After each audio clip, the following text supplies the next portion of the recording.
저는 김정숙입니다. 올해 62이죠. 남편을 떠나보낸 게 벌써 6년 전입니다.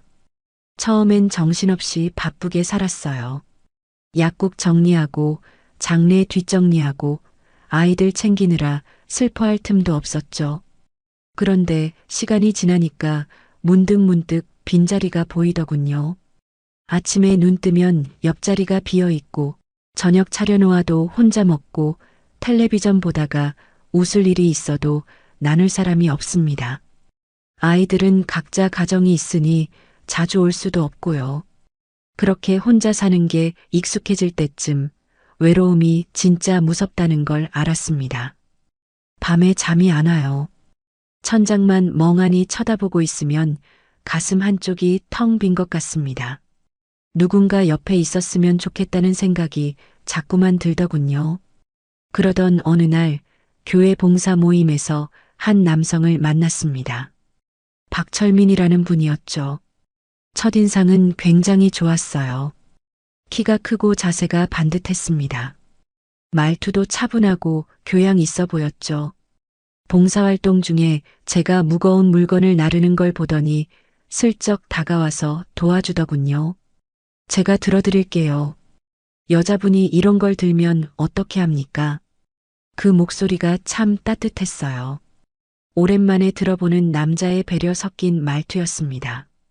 그날 봉사가 끝나고 다 같이 식사하는 자리가 있었어요. 철민 씨는 제 옆자리에 앉더니 이런저런 이야기를 건넸습니다.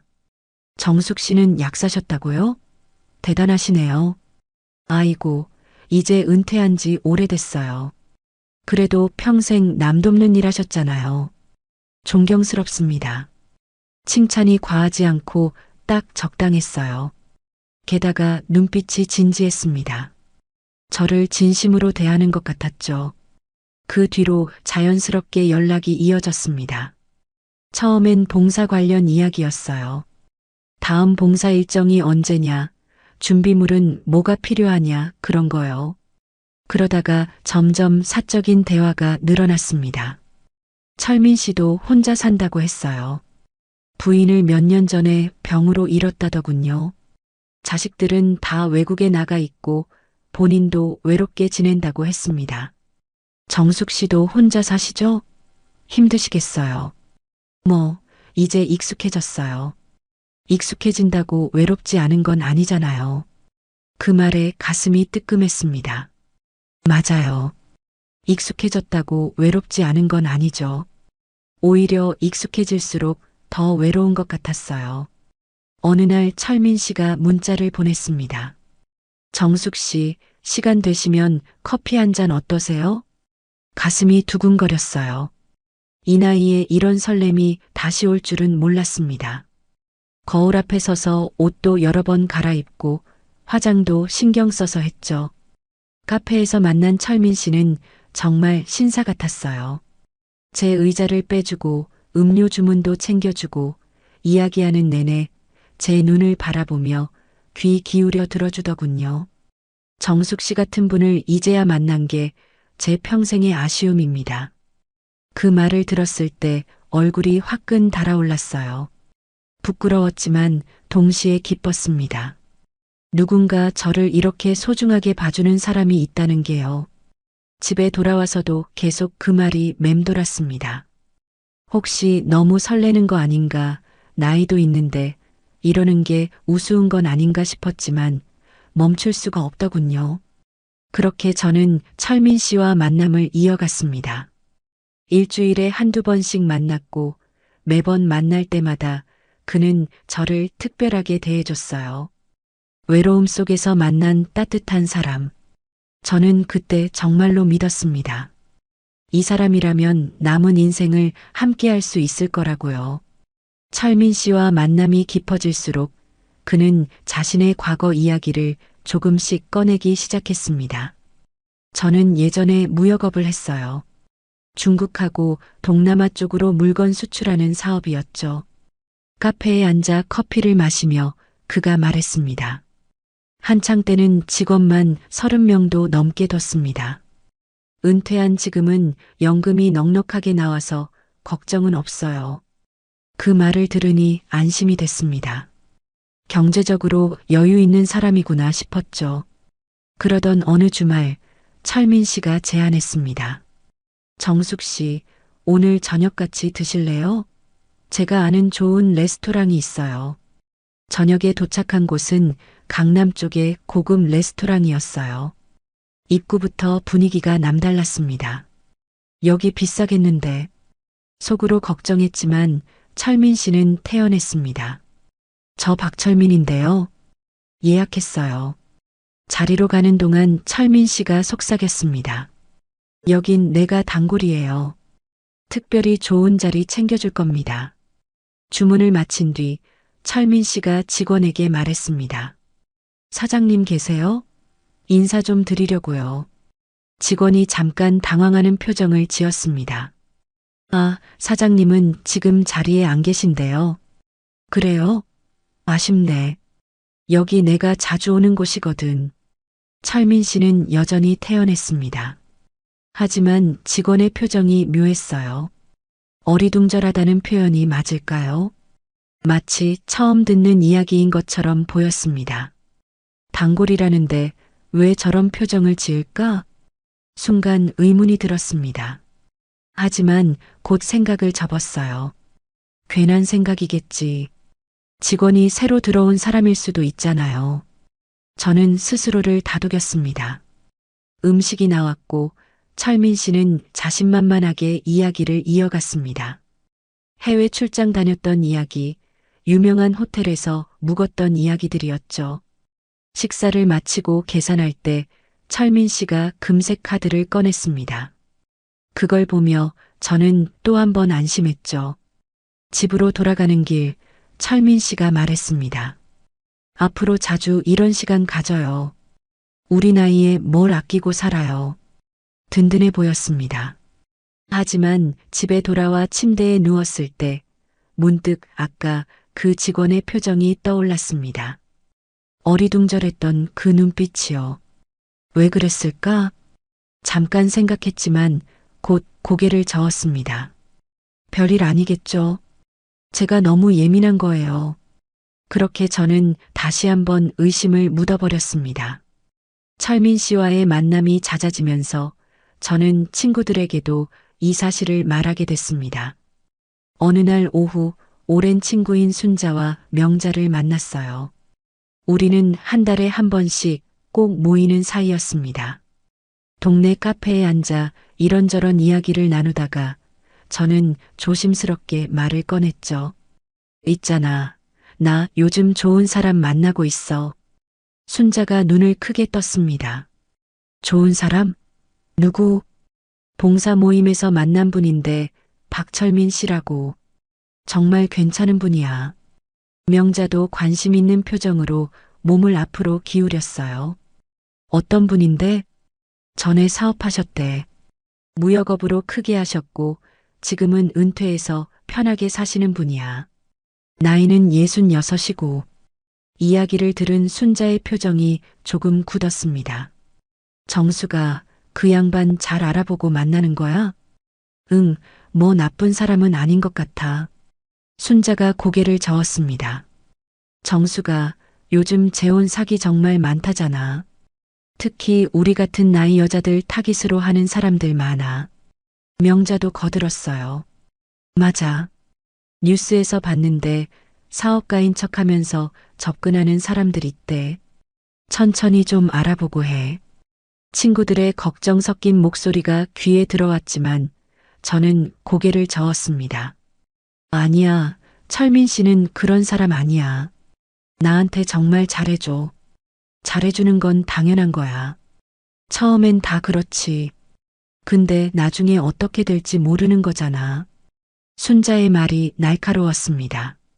전직 간호사였던 순자는 원래 현실적이고 꼼꼼한 성격이었어요. 사람 보는 눈도 있었죠.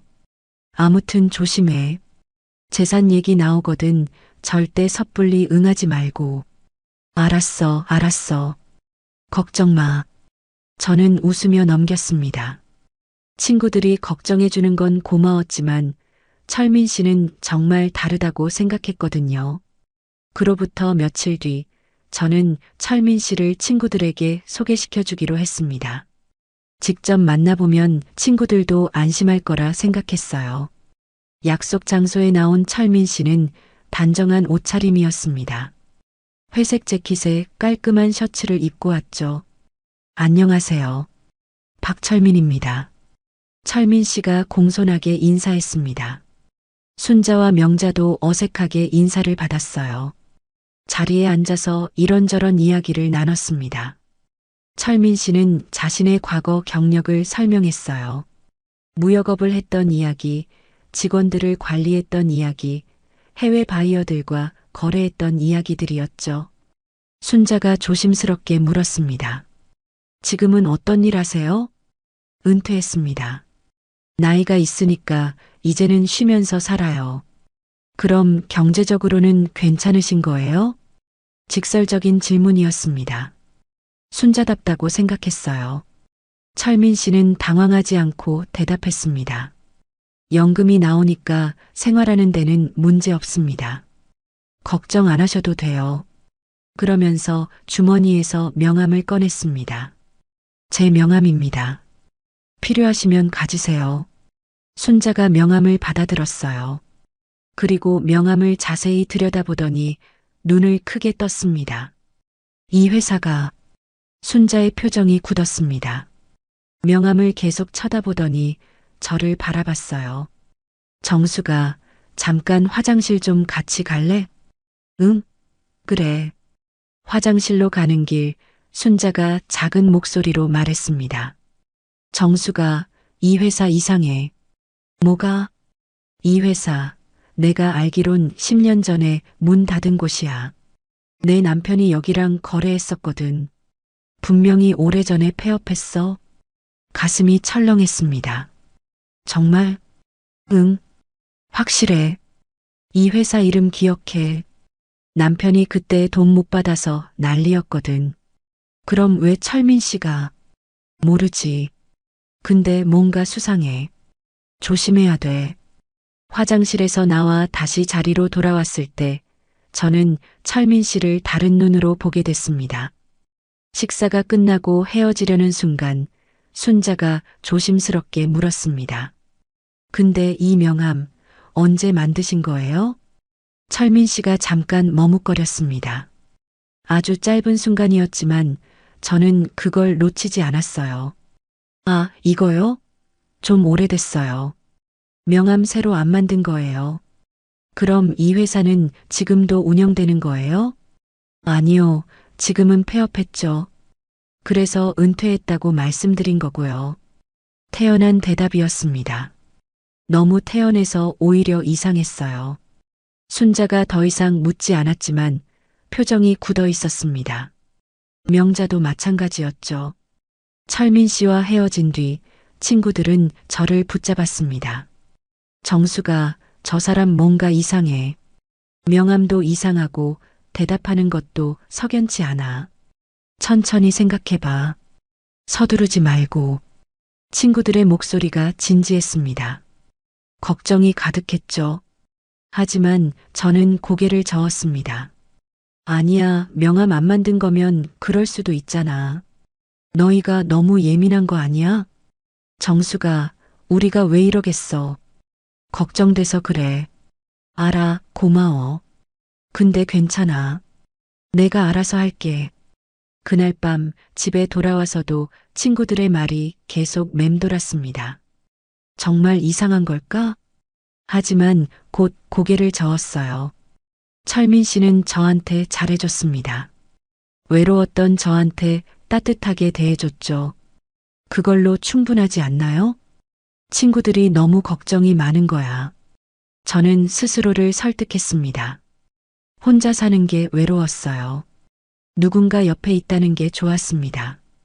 그 감정을 놓고 싶지 않았어요. 외로움이라는 핑계로 저는 결국 친구들의 충고에 귀를 닫아버렸습니다. 지금 돌이켜보면 그때가 마지막 기회였는지도 모릅니다. 친구들의 말을 들었더라면, 그때 멈췄더라면 이런 일은 없었을 거예요. 하지만 저는 듣지 않았습니다. 친구들을 만난 이후로 철민 씨의 태도가 조금씩 바뀌기 시작했습니다. 전화 통화가 잦아졌어요. 하루에도 몇 번씩 전화가 왔습니다. 정숙 씨, 뭐해요? 나 보고 싶은데. 처음엔 그런 관심이 좋았어요. 누군가 저를 생각한다는 게 설레기도 했고요. 하지만 점점 부담스러워지기 시작했습니다. 정숙 씨, 오늘 저녁에 만날 수 있어요? 오늘은 교회 모임이 있어서. 교회 모임요? 그거 빠지면 안 돼요? 약속이 있어서 그래요. 그래요. 알겠어요. 목소리에 불만이 묻어났습니다. 전화를 끊고 나니 찝찝했어요. 며칠 뒤 철민 씨가 진지한 표정으로 말했습니다. 정숙 씨, 우리 이제 결혼 생각해봐요. 갑작스러운 말에 놀랐습니다. 결혼이요? 아직이요? 우리가 만난 지가 벌써 몇 달인데요. 이 나이에 뭘 더 알아봐요? 그래도 조금 더 시간이요? 사람들 말 신경 쓰지 말고 우리만 믿으면 되잖아요. 철민 씨의 목소리가 강해졌습니다. 처음 보는 모습이었어요. 친구분들이 뭐라고 했나 보죠? 그래서 그러는 거예요? 아니에요. 그게 아니라. 그럼 뭐예요? 나를 믿지 못하는 거예요? 가슴이 답답했습니다. 왜 이렇게 몰아세우는 걸까요? 믿지 못하는 게 아니라 그냥 좀 천천히 했으면 해서요. 천천히요. 우리한테 시간이 얼마나 남았다고 천천히 해요? 나는 정숙 씨랑 하루라도 빨리 같이 살고 싶어요. 그렇게 말하는 철민 씨의 눈빛이 간절했습니다. 저를 원한다는 게 느껴졌어요. 내가 너무 신중한 건가? 스스로 의심하게 됐습니다. 그 뒤로 철민 씨는 집요하게 혼인신고를 재촉했습니다. 언제 혼인신고할 거예요? 조금만 더 생각해 볼게요. 뭘 더 생각해요? 우리 나이에 뭐가 그렇게 복잡해요? 만날 때마다 같은 이야기였습니다. 처음엔 부드럽게 말하다가 나중엔 짜증 섞인 목소리로 바뀌었죠. 정숙 씨는 나랑 결혼할 생각이 없는 거예요? 있는데. 그럼 왜 자꾸 미루는 거예요? 나를 시험하는 거예요? 점점 압박이 심해졌습니다. 만날 때마다 혼인신고 이야기가 나왔어요. 어느 날 철민 씨가 말했습니다. 다음 주 화요일에 구청 갑시다. 혼인신고하러요. 다음 주요? 네. 더 이상 미룰 이유가 없잖아요. 그래도 준비할게. 준비요? 혼인신고에 무슨 준비가 필요해요? 신분증만 들고 가면 돼요. 말을 자르는 투였습니다. 거부할 여지를 주지 않았어요. 알겠어요. 저는 결국 고개를 끄덕였습니다. 더 이상 미룰 핑계가 없었거든요. 약속한 화요일이 다가왔습니다. 아침에 일어나니 가슴이 답답했어요. 기쁘다기보다는 불안한 감정이 더 컸습니다. 이게 맞는 걸까? 거울을 보며 스스로에게 물었지만 답은 나오지 않았습니다. 구청 앞에서 철민 씨를 만났습니다. 그는 밝은 표정이었어요. 드디어 오늘이네요. 가요. 안으로 들어가는데 다리가 떨렸습니다. 철민 씨는 제 손을 꽉 잡았어요. 민원실에 앉아 서류를 작성했습니다. 펜을 쥔 손이 떨렸습니다. 지금이라도 멈출 수 있어. 속으로 생각했지만 입 밖으로 말이 나오지 않았습니다. 그때 문득 생각이 났습니다. 철민 씨의 가족 이야기를 들어본 적이 없다는 걸요. 저기 철민 씨, 응? 혹시 가족분들은 안 오세요? 자녀분들이라도. 순간 철민 씨의 얼굴이 굳었습니다. 표정이 싹 변했어요. 가족 얘기는 꺼내지 마. 목소리가 차갑게 식었습니다. 처음 듣는 톤이었어요. 아, 그냥 궁금해서. 궁금하면 안 돼. 내 가족 일은 내가 알아서 해. 그냥 우리 둘만 신고하면 돼. 냉정한 말투에 가슴이 철렁했습니다. 이게 제가 아는 철민 씨가 맞나 싶었어요. 왜 그러세요? 그냥 물어본 건데. 물어보지 마. 다시는. 딱 잘라 말하는 모습이 낯설었습니다. 따뜻하고 다정했던 사람이 맞나 싶을 정도였어요. 주변 사람들이 쳐다봤습니다. 철민 씨도 그걸 의식했는지 목소리를 낮췄어요. 미안해요. 가족 얘기만 나오면 감정이 좀 격해져서 이해해줘요. 억지로 짓는 미소였습니다. 눈은 웃지 않았어요. 네, 알겠어요. 저는 더 이상 묻지 못했습니다. 분위기가 너무 이상해졌거든요. 왜 저렇게 예민하게 반응하지? 의문이 들었지만 이미 서류를 작성하는 중이었습니다. 직원이 서류를 확인하고 도장을 찍었습니다. 혼인신고 완료됐습니다. 축하드려요. 그 말을 듣는 순간 현실감이 확 밀려왔습니다. 내가 지금 뭘 한 거지? 가슴이 답답했어요. 기쁨보다는 후회가 먼저 올라왔습니다. 구청을 나서는데 철민 씨가 제 손을 잡았습니다. 이제 우리 부부예요. 기쁘죠? 네. 힘없는 대답이었습니다. 오늘 저녁에 축하한다고 외식할까요? 저는 좀 피곤해서 집에 가고 싶어요. 그래요? 알겠어요. 그럼 내일 봐요. 철민 씨와 헤어지고 집으로 돌아왔습니다. 현관문을 열고 들어서는데 눈물이 났어요. 왜 우는지 모르겠습니다. 기쁜 일인데 왜 슬픈 걸까요? 소파에 앉아 한참을 울었습니다. 내가 잘못한 건가? 후회가 밀려왔습니다. 친구들의 충고를 들을 걸 그랬어요. 좀 더 신중할 걸 그랬습니다. 하지만 이미 늦었습니다. 혼인신고는 끝났어요. 그날 밤 순자에게 전화가 왔습니다. 정수가 잘 지내? 응. 목소리가 왜 그래? 무슨 일 있어? 말하고 싶었지만 입이 떨어지지 않았습니다. 아니야, 괜찮아. 정말? 응. 전화를 끊고 나니 더 외로웠습니다. 혼인신고를 했는데도 행복하지 않았어요. 오히려 불안했습니다. 앞으로 어떻게 되는 걸까? 침대에 누워 천장을 바라보며 생각했습니다. 철민 씨의 차갑게 변한 얼굴이 자꾸만 떠올랐어요. 가족 얘기만 나오면 돌변하는 모습이 불안했습니다. 내가 너무 걱정이 많은 걸까? 스스로를 다독이려 했지만 불안은 쉽게 가시지 않았습니다. 그렇게 저는 성급하게 혼인신고를 마쳤습니다. 나중에 알게 된 사실이지만 그날이 제 인생에서 가장 후회스러운 날이 됐습니다. 혼인신고를 한 뒤 며칠이 지났습니다. 철민 씨는 제 집에 자주 들르기 시작했어요. 부부가 됐으니까 이제 우리 집이잖아요. 그렇게 말하며 자연스럽게 드나들었습니다. 처음엔 그게 당연하다고 생각했어요. 부부니까요. 어느 날 오후 저는 부엌에서 설거지를 하고 있었습니다. 철민 씨는 거실에 앉아 텔레비전을 보고 있었죠. 물을 마시러 거실로 나갔는데 이상한 장면을 목격했습니다. 철민 씨가 제 가방을 뒤지고 있었어요. 지갑을 열어서 안을 들여다보고 있더군요. 뭐 하세요? 제 목소리에 철민 씨가 화들짝 놀랐습니다. 하지만 금방 태어난 척했어요. 아, 당신 왔어요? 지금 뭐 하시는 거예요? 지갑 좀 봤어요. 왜 제 지갑을요? 부부 사이에 비밀이 왜 있어요? 웃으며 말하는 철민 씨의 모습이 낯설었습니다. 그래도 허락도 없이. 허락이요? 우리가 남이에요?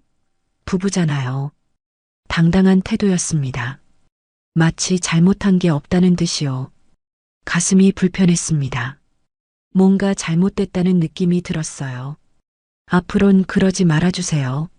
알겠어요, 알겠어. 그렇게까지 예민하게 굴 필요 있어요? 철민 씨는 웃으며 넘겼지만 저는 씁쓸했습니다. 그날 이후로 이상한 일들이 계속됐습니다. 다음 날 철민 씨가 전화를 했어요. 당신 지금 시간 돼요? 왜요? 급한 일이 좀 있어서. 생활비가 필요한데. 생활비요? 네. 공과금 낼 돈이 좀 모자라서요. 한 50만 원만 빌려줄 수 있어요? 50만 원이라니. 적지 않은 돈이었습니다. 공과금이 50만 원이나 돼요? 그게 밀린 게 좀 있어서요. 급하게 처리해야 해서 다음 달에 바로 갚을게요. 목소리가 급했습니다.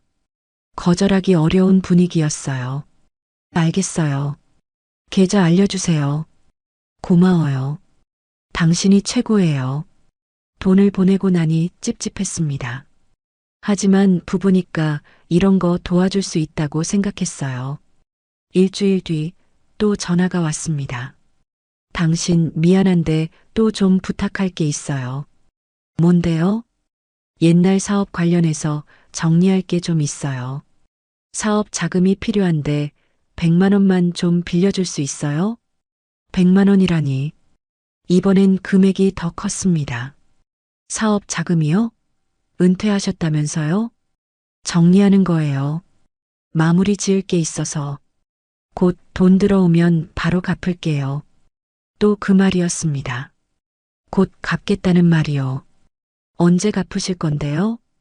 다음 달이요. 확실해요. 확신에 찬 목소리였습니다. 믿고 싶었어요. 알겠어요. 또 돈을 보냈습니다. 이번엔 100만 원이었죠. 그렇게 한 달 사이에 여러 번 돈을 요구했습니다. 카드값을 내야 한다. 친구 경조사비가 필요하다. 차 수리비가 필요하다. 온갖 명목이었어요. 처음엔 믿었습니다. 부부니까 도와줘야 한다고 생각했죠. 하지만 점점 의심이 들기 시작했습니다. 왜 이렇게 자꾸 돈 이야기를 하지? 어느 날 순자한테 전화가 왔습니다. 정수가 이번 주 목요일에 우리 모임 있잖아. 올 거지? 친구들과의 정기 모임이었습니다. 한 달에 한 번씩 만나는 소중한 시간이었죠. 응, 갈게. 그래, 그럼 목요일에 봐. 전화를 끊고 철민 씨에게 말했습니다. 목요일에 친구 모임 있어요. 저녁 늦을 것 같아요. 철민 씨의 표정이 굳었습니다. 또 친구 모임이에요? 한 달에 한 번 만나는 건데요. 자주 만나네요. 나랑은 시간 안 보내려고 하면서. 그게 아니라. 됐어요. 가고 싶으면 가세요. 퉁명스러운 말투였습니다. 기분이 상한 게 느껴졌어요. 목요일이 됐습니다. 모임 나가기 전에 옷을 갈아입고 있는데 철민 씨가 말했습니다. 어디 가는데 그렇게 꾸미고 가요? 친구들 만나는데 당연히 신경 써야죠. 남자들도 오나 봐요? 무슨 소리예요? 여자 친구들만 만나요. 그래요? 확실해요? 의심하는 눈빛이었습니다. 기분이 나빴어요. 당연하죠. 왜 그러세요? 그냥 남자들이 쳐다볼까봐 불안해서요. 무슨 말도 안 되는 소리를. 당신이 예쁘니까 남자들이 관심 가질 수 있잖아요. 표면적으론 칭찬 같았지만 어투는 통제하려는 느낌이었습니다. 걱정 마세요. 금방 올게요. 일찍 와요. 너무 늦지 말고. 명령하는 말투였습니다. 모임에 나갔지만 마음이 편치 않았습니다. 철민 씨의 말이 계속 신경 쓰였거든요. 순자가 제 표정을 보더니 물었습니다. 정수가 무슨 일 있어? 안색이 안 좋아. 아니야, 괜찮아. 정말? 결혼 생활은 어때? 그냥 적응 중이야. 더 이상 말하고 싶지 않았습니다. 친구들이 걱정할까 봐요. 집에 돌아온 시간은 밤 9시였습니다. 평소보다 늦지도 않았어요. 현관문을 열고 들어서는데 철민 씨가 소파에 앉아 있었습니다. 왔어요? 네. 몇 시인 줄 알아요? 9시요. 늦었네요. 늦지 않았어요. 평소 이 시간에 끝나요. 그래요? 난 늦은 것 같은데. 불만 가득한 목소리였습니다. 다음 주엔 교회 모임이 있었습니다. 그것도 가지 말라고 하더군요. 교회는 일요일 예배만 가면 되잖아요. 따로 모임까지 갈 필요 있어요? 봉사 모임이에요. 제가 계속 해온 거예요. 이제 그만해요. 집에서 쉬어요. 왜요? 제가 하고 싶은 일인데요. 나는 당신이 집에 있었으면 좋겠어요. 밖에 자꾸 나가니까 불안하다고요. 점점 숨이 막혔습니다. 제 생활을 통제하려는 게 느껴졌어요. 당신 왜 이러세요? 혼인신고 전엔 안 그러셨잖아요. 혼인신고 전엔 부부가 아니었잖아요. 이제 내 아내니까 신경 쓰이는 거예요. 그렇게 말하는 철민 씨의 눈빛이 무서웠습니다. 밤에 잠을 이룰 수가 없었습니다. 옆에서 자는 철민 씨를 보며 생각했어요. 이 사람 뭔가 이상해. 돈은 계속 요구하고 제 생활은 통제하려 들고 의심의 눈초리로 쳐다보고 이게 정상적인 부부 생활인가 싶었습니다. 가슴 한쪽에서 공포가 올라왔습니다. 내가 잘못 선택한 건가? 후회가 밀려왔지만 이미 혼인신고를 한 뒤였습니다. 어떻게 해야 할지 몰랐습니다. 누구한테 말해야 할지도 모르겠더군요. 그렇게 저는 점점 갇혀가고 있었습니다. 참으로 이상한 요구들 속에서요. 불안한 날들이 계속되던 어느 날 우연히 마트에서 교회 지인을 만났습니다. 어머, 정숙 씨 아니세요?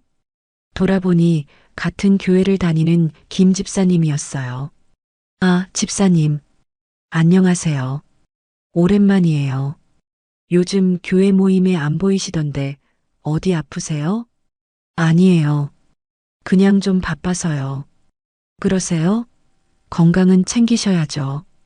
잠깐 이야기를 나누다가 집사님이 조심스럽게 물었습니다. 근데 정숙 씨, 박철민이라는 사람 아세요? 심장이 철렁했습니다. 네, 아는데요. 왜요? 그 사람 조심하세요. 제 친구가 그 사람한테 당했거든요. 당했다니요? 결혼한다고 해서 돈 빌려줬는데 잠적했대요.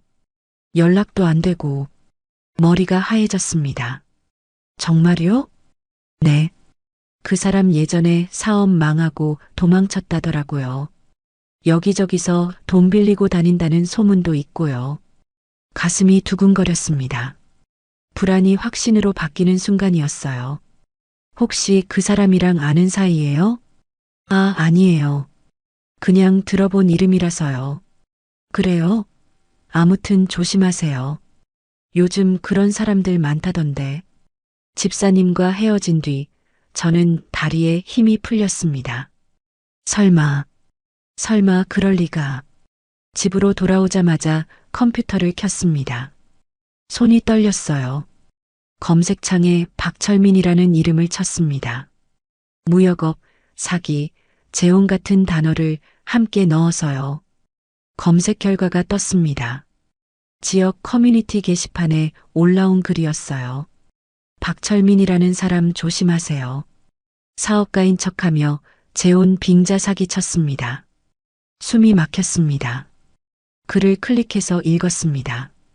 피해자의 하소연이 적혀 있었어요.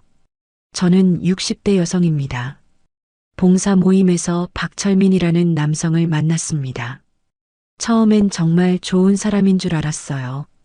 무역업으로 성공했다고 하더군요. 재혼 이야기까지 나왔고 저는 믿었습니다. 하지만 결혼 준비 명목으로 돈을 요구하기 시작했어요. 처음엔 적은 돈이었는데 점점 금액이 커졌습니다. 총 2천만 원을 빌려줬는데 어느 날 갑자기 연락이 끊겼습니다. 전화도 안 받고 문자도 읽지 않아요. 손이 떨렸습니다. 제 이야기 같았어요. 다른 글도 있었습니다. 저도 박철민한테 당했습니다. 같은 수법이에요.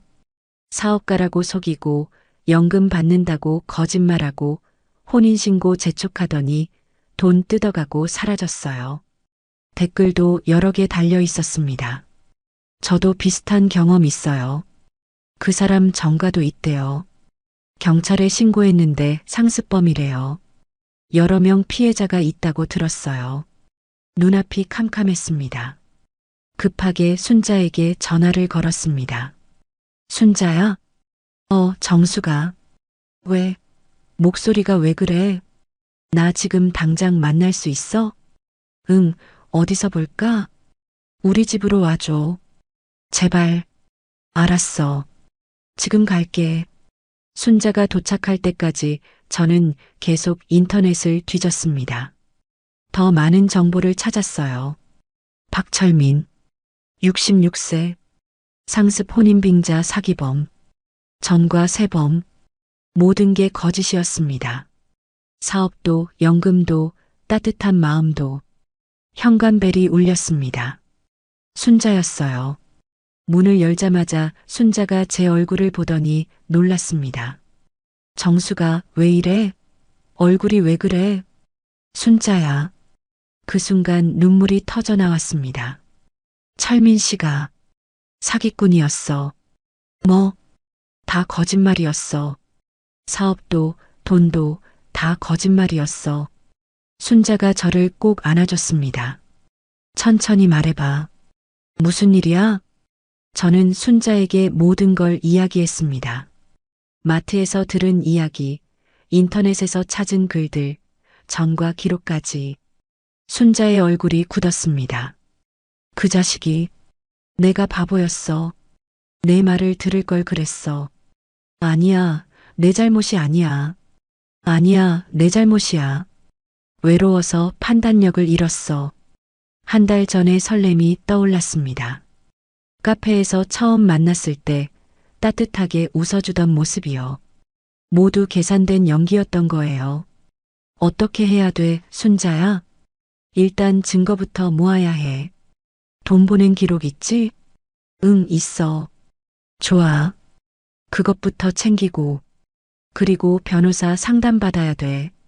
순자가 차분하게 말해줬지만 저는 정신이 없었습니다. 어떻게 이럴 수가. 믿었던 사람이 거짓말쟁이였다는 사실이 받아들여지지 않았어요. 순자가 제 손을 꽉 잡았습니다. 정수가 괜찮아. 우리가 같이 해결할 거야. 고마워, 순자야. 그날 밤 순자는 제 집에 남아줬습니다. 혼자 두면 안 될 것 같다며요. 침대에 누웠지만 잠이 오지 않았습니다. 천장을 보며 생각했어요. 한 달 전의 설렘, 따뜻했던 말들, 다정했던 눈빛, 모든 게 산산조각 났습니다. 제가 사랑했던 사람은 처음부터 없었던 거예요. 그저 돈을 노린 사기꾼이었을 뿐이죠. 가슴이 너무 아팠습니다. 다음 날 아침 순자와 함께 은행으로 갔습니다. 일단 계좌부터 정리해야 해. 더 이상 돈 빼가지 못하게. 순자의 말이 맞았습니다. 은행 창구에 앉아 직원에게 말했어요. 계좌 비밀번호 변경하고 싶어요. 그리고 출금 제한도 걸어주세요. 네, 알겠습니다. 서류를 작성하는 동안 손이 떨렸습니다. 이제 진짜 끝이구나 싶었어요. 은행을 나오자마자 명자에게도 연락했습니다. 상황을 설명하니 명자도 달려왔어요. 정수가 괜찮아? 응, 이제 괜찮아. 변호사 상담 받아야 해. 내가 아는 분 소개해 줄게. 명자가 챙겨준 법률사무소로 갔습니다. 변호사는 차분하게 제 이야기를 들어줬어요.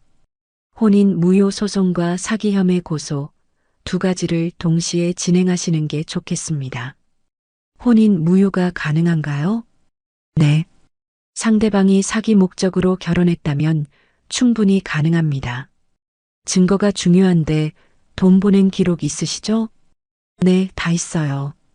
좋습니다. 그것만으로도 충분합니다. 변호사와 상담을 마치고 나오는데 조금 안심이 됐습니다. 이제 대응할 방법이 있다는 게 느껴졌거든요. 그런데 문제는 그날 저녁부터 시작됐습니다. 철민 씨에게서 전화가 왔어요. 하루 종일 안 받았더니 문자가 수십 통 와 있었습니다. 어디에요? 왜 전화 안 받아요? 나 지금 걱정돼서 미칠 것 같아요. 마지막 문자는 협박에 가까웠습니다. 전화 안 받으면 집으로 갈 거예요. 할 수 없이 전화를 받았습니다. 여보세요. 당신 왜 전화 안 받았어요? 얼마나 걱정했는데. 목소리는 다급했지만 진심은 느껴지지 않았습니다. 할 말이 있어요. 무슨 말? 우리 혼인 무효 소송할 거예요. 침묵이 흘렀습니다. 잠시 후 철민 씨의 목소리가 들렸어요. 무슨 소리예요?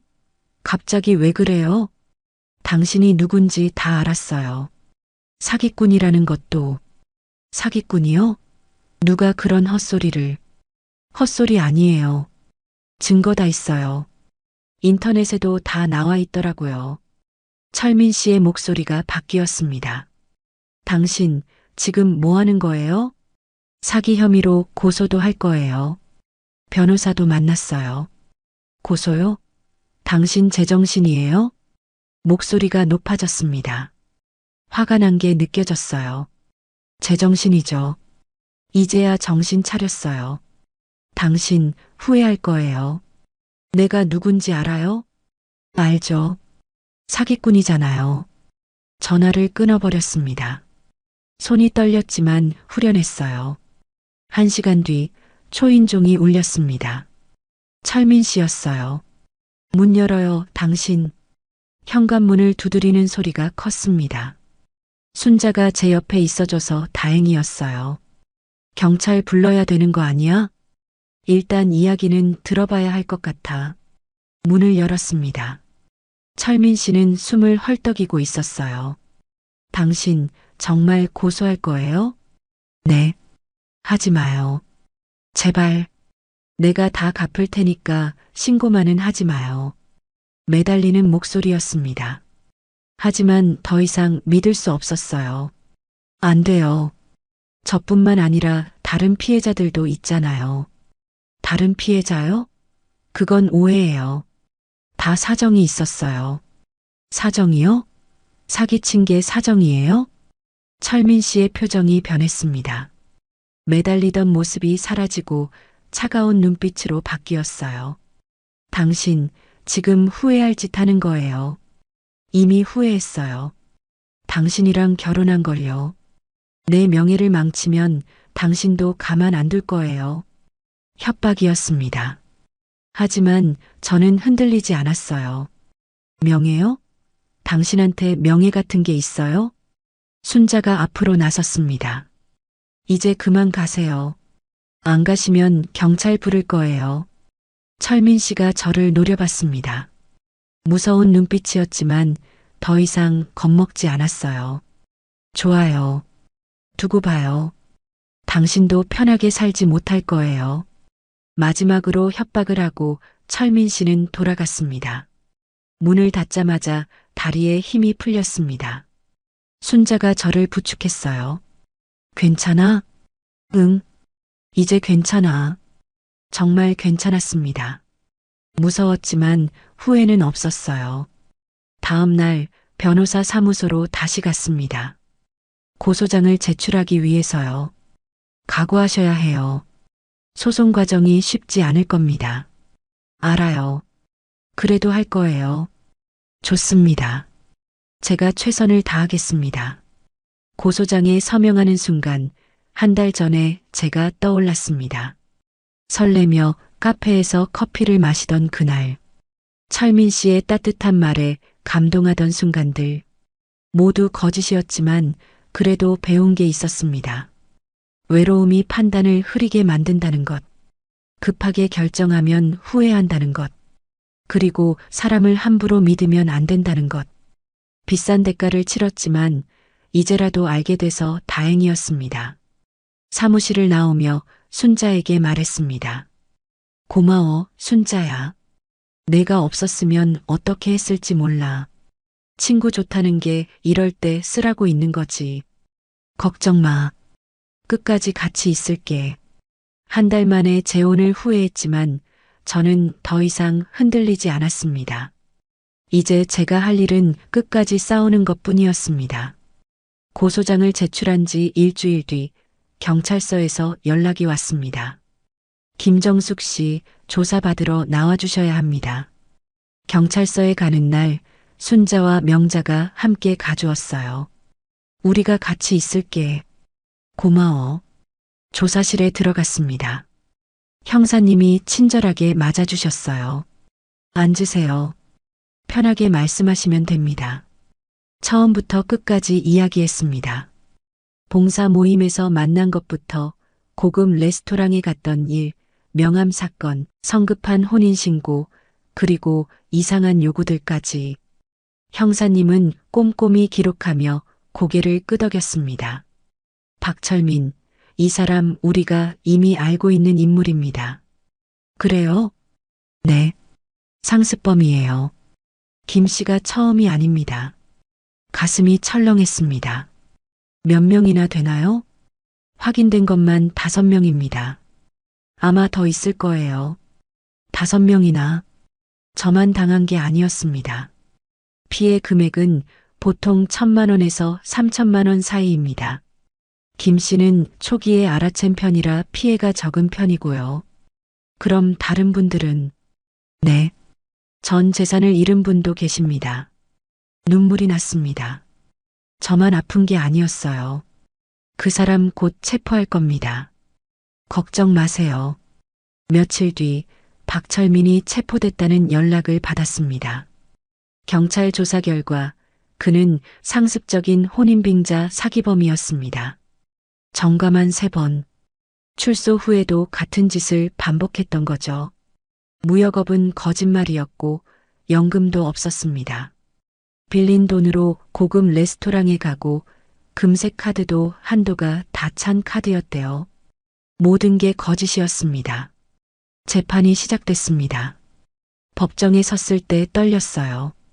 하지만 순자와 명자가 방청석에 앉아 저를 응원해 줬습니다.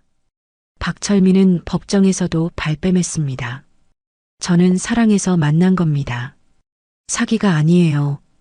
변호사님이 증거를 제시했습니다. 여러 여성과 동시에 만났던 기록, 같은 수법으로 접근했던 증거들이었죠. 재판부는 엄한 판결을 내렸습니다. 징역 3년에 집행유예 없이 실형이었어요. 판결이 나온 날 저는 다른 피해자들을 만났습니다. 모두 비슷한 이야기를 가지고 계셨어요. 외로움을 이용당한 60대 여성들이었습니다. 저는 2천만 원을 잃었어요. 저는 집까지 팔 뻔했어요. 모두의 얼굴에 상처가 남아 있었습니다. 저희는 서로를 위로했습니다. 같은 아픔을 겪었기에 서로를 이해할 수 있었어요. 우리 잘못이 아니에요. 나쁜 건 저 사람이에요. 맞아요. 우리는 다시 일어설 수 있어요. 한 분이 제안했습니다. 우리 이야기를 다른 사람들에게 알려야 하지 않을까요? 같은 피해가 반복되지 않게요. 좋은 생각이었습니다. 그렇게 저희는 모임을 만들었습니다. 재혼 사기 피해자 모임이었죠. 복지관에서 연락이 왔습니다. 혹시 강연해 주실 수 있으세요?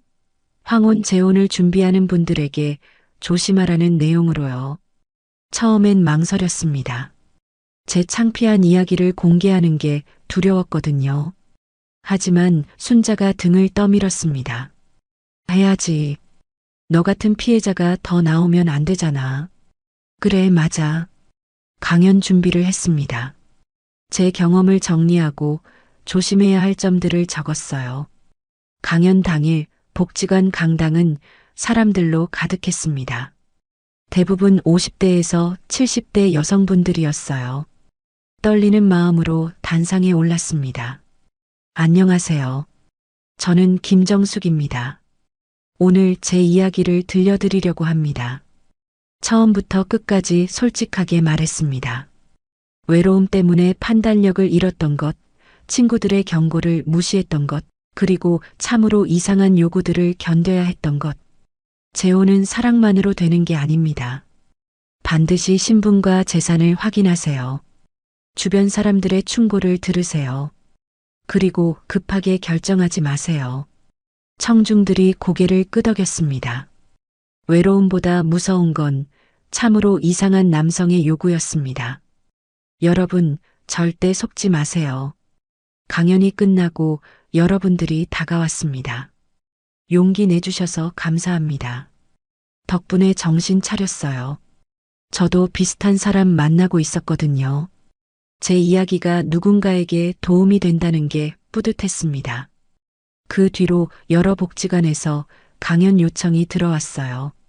저는 제 이야기를 계속 나눴습니다.